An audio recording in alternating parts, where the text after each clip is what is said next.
পুকুর থেকে ধরেছি কাঁকড়া, জ্যান্ত বেশ কয়েকটা। তেঁতুল দিয়ে করেছি রান্না, তেলেও কাঁকড়ার খাট্টা। নমস্কার বন্ধুরা, মেনকা ভিলেজ পাঁচফোড়ন চ্যানেলের পক্ষ থেকে আপনাদের আমার নতুন আর একটা ভিডিওতে স্বাগত জানাই। তো বন্ধুরা, আমরা এসেছি পুকুরের ধারে। এই পুকুরটা ছেঁচা হয়েছে সকালে, আর এখানে আমরা কাঁকড়া ও মাছ ধরবো। আমি নিয়েছি এই বালতি, এবার নেমে যাবো পুকুরে। দেখো কাঁকড়া, কাঁকড়া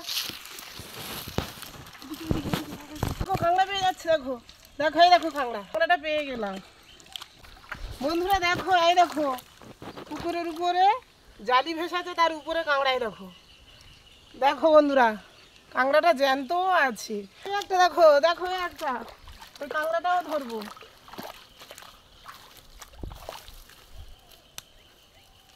দেখো বন্ধুরা, জ্যান্ত কাঁকড়া। বন্ধুরা দেখো, এই জাল পেতে রেখেছিলাম, ওই দেখো কাঁকড়া, আর দাঁড়া কামড়াতে আসছিল। দেখো এই দেখো, এখানে 3টে কাঁকড়া, আর মাছও আছে, কুচি কুচি মাছ। বন্ধুরা, আজকে আমরা পুকুরে তেলো কাঁকড়া দিয়ে পাকা তেঁতুলের খাট্টা রান্না করে আপনাদের সাথে শেয়ার করব। দেখো বন্ধুরা, কত কাঁকড়া ধরেছি। তো বন্ধুরা, পুকুর থেকে কাঁকড়া আমরা ধরে নিয়ে এলাম, আপনারা তো দেখলেন। এবার কাঁকড়াগুলো এবার কাটার জন্য ঝুড়িতে ঢেলে নেব। দেখো কত কাঁকড়া, দেখো বন্ধুরা কত কাঁকড়া। তো বন্ধুরা, কাঁকড়াগুলো এবার কেটে নিচ্ছি, আর কাঁকড়াগুলো দাঁড়াগুলো দেখো কেটে নেব।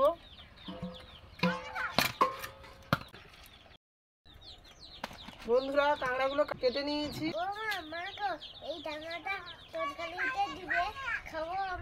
এবার তরকারি দেবো, তুমি খাবে? আচ্ছা, টকে ফেলে দেবো। কাঁকড়াগুলো ছাড়িয়ে নিচ্ছি। এর ভিতরে এই ঘি আর এইগুলো বাদ যাবে, এগুলো বাদ দিয়ে দেবো। ধারে ঘি লেগে আছে, এই ঘিগুলোও নিয়ে নেব।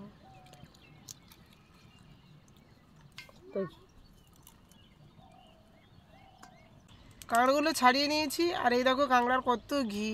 কড়াইতে দিয়েছি তেল, তেল গরম হয়ে গেছে। শুকনো লঙ্কা, পাঁচফোড়ন, এবার ছাড়িয়ে রাখা কাঁকড়াগুলো তুলে দেব।